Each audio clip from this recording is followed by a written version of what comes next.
so make sure you tip them. With that out of the way, let's bring up your next comic. You ready for your next comic? Yep, right down front, to the point, let's go. Your next comedian coming to the stage has 4 dry bar comedy specials. I need you to make some noise for Rodney Norman!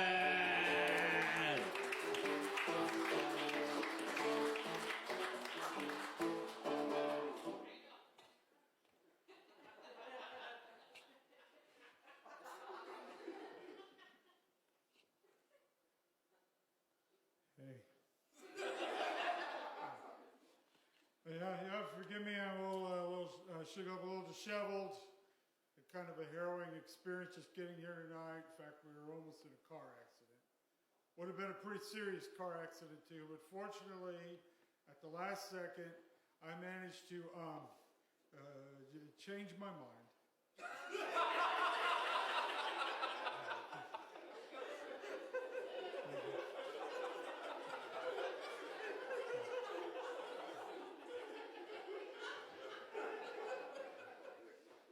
So hey, fellas, you ever use your urine stream to clean the toilet?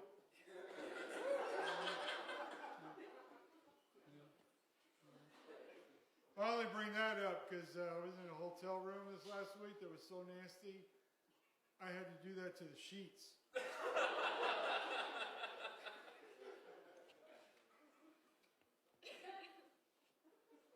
Thank you. No, I'm pretty excited about life right now because me and my lovely bride, we're about to celebrate 19 years of amazing marriage to each other. So thank you. Very excited. It's going to be our 33rd wedding anniversary. Very excited.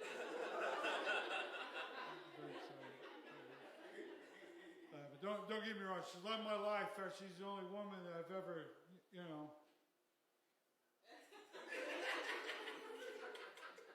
I'm the only man that she's ever...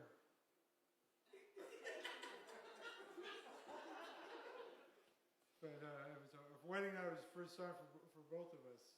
And it was pretty amazing that we found each other because she was looking for a man that kept himself clean and pure. Technically. Okay, let's just say until our wedding night, I never scored any touchdowns. Had a couple safeties and a field goal, but never...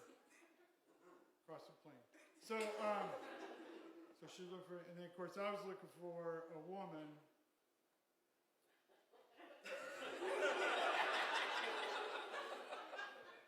that had nothing to compare me to.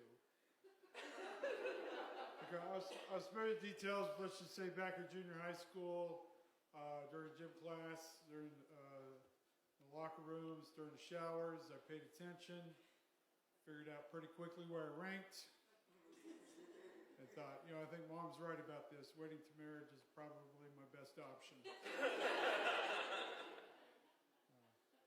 But we're going good, going strong. In fact, we're still at, we still got, 30.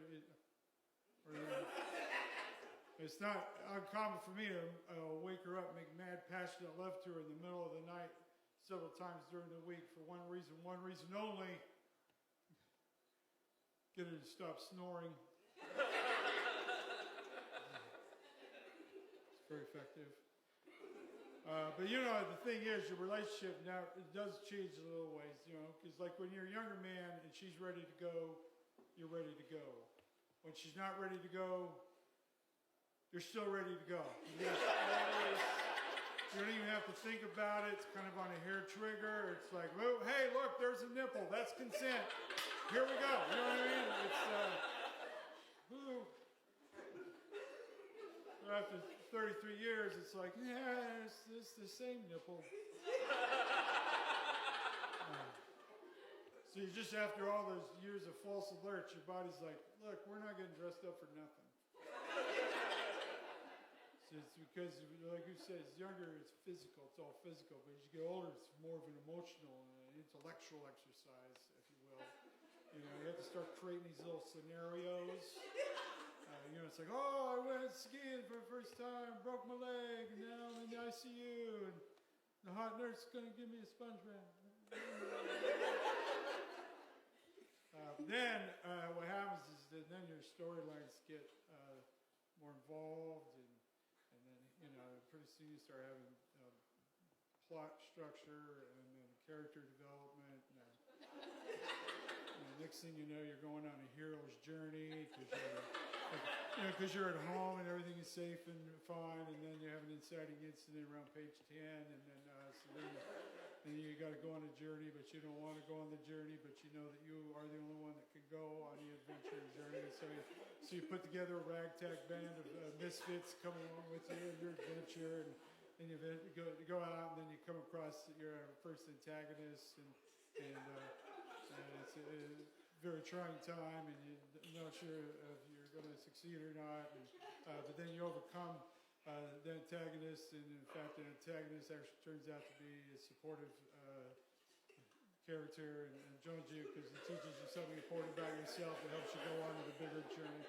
And then you go, but then you finally get to your destination and realize your group cannot go with you because you can only go over the mountains and into the valley and into the cave to defeat the dragon by yourself.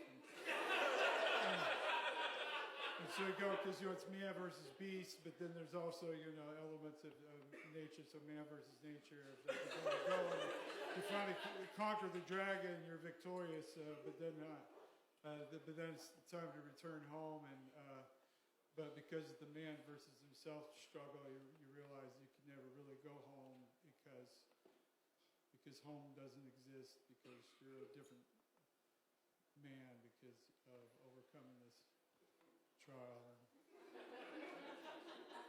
So anyway, so she was on top of me.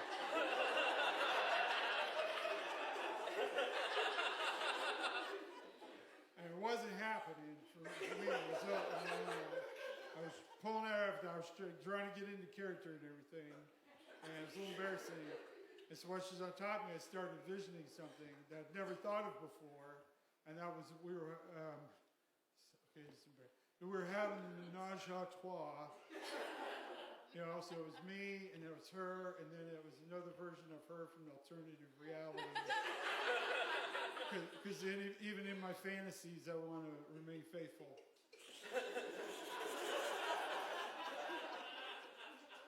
I mean, it's a younger, blonder version of her, but it was, if they have the same name, it's easier to keep track. So there I was. It was me, her, and her other her, and I'm here to tell you, fellas, that worked. Mostly because it accounted for the weight.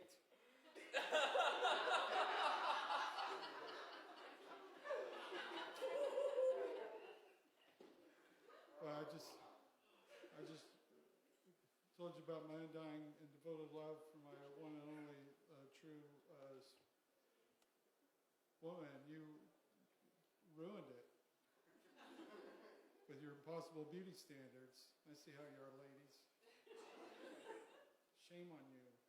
I mean, look, okay, so she put on a little bit. She got 5 kids. She's going to put on some weight. She's a little bit bigger. Look, I got a little belly myself.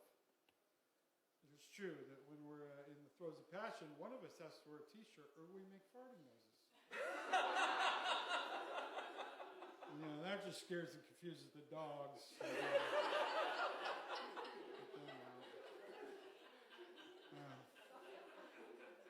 But anyway, I'm on a one-man journey to make this world a better place, and I had this experience I'd love to share with everybody because I think it helped bring unity to your soul. Thank you.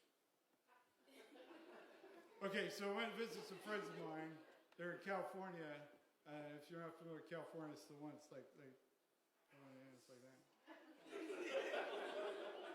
I started doing that with all the states because I went and hung out in Michigan, and they got the coolest thing because they're like, "Where are you from?" Michigan. I'm over here. And so I started, California, they're right here. So I got a friend, he's in Florida, and I was like, "Hey, it works for Florida too. Look, here, you're in Pensacola, right here."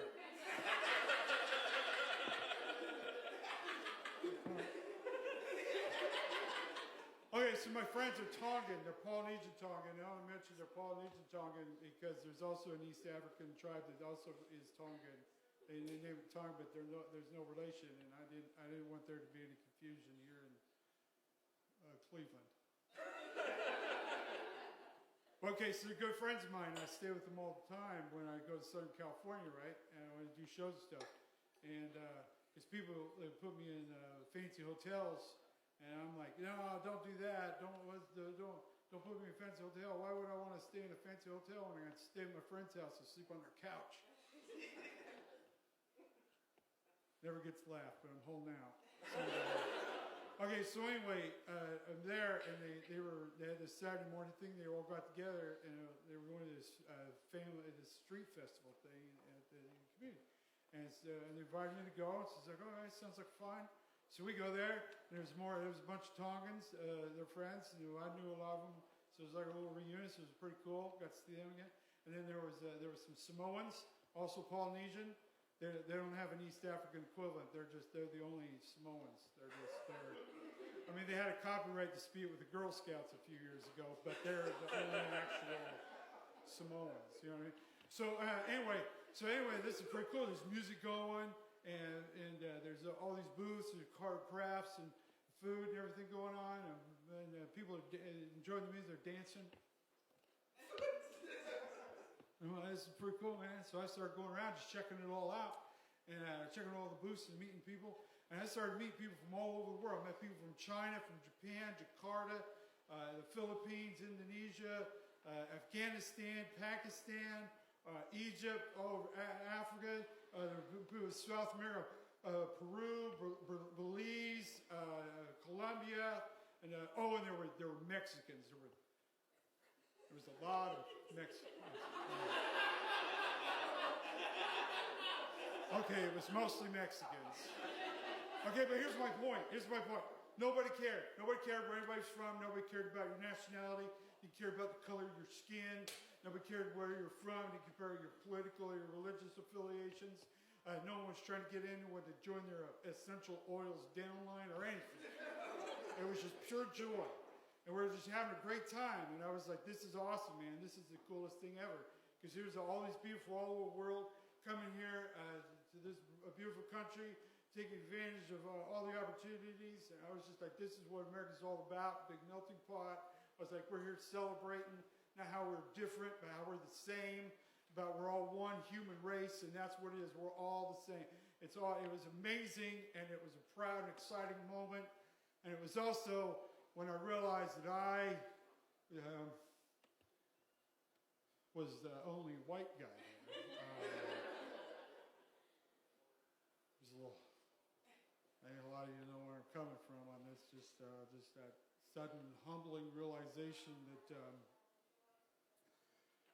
well, I guess I'm in charge.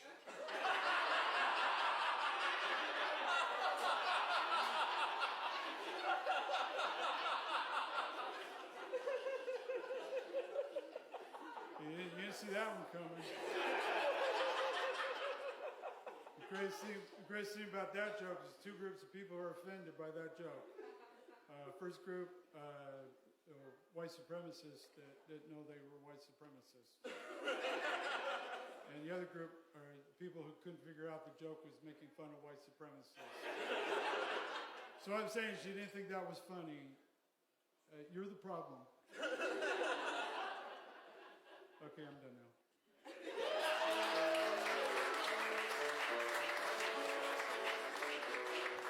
One more time for Rodney Norman, everybody.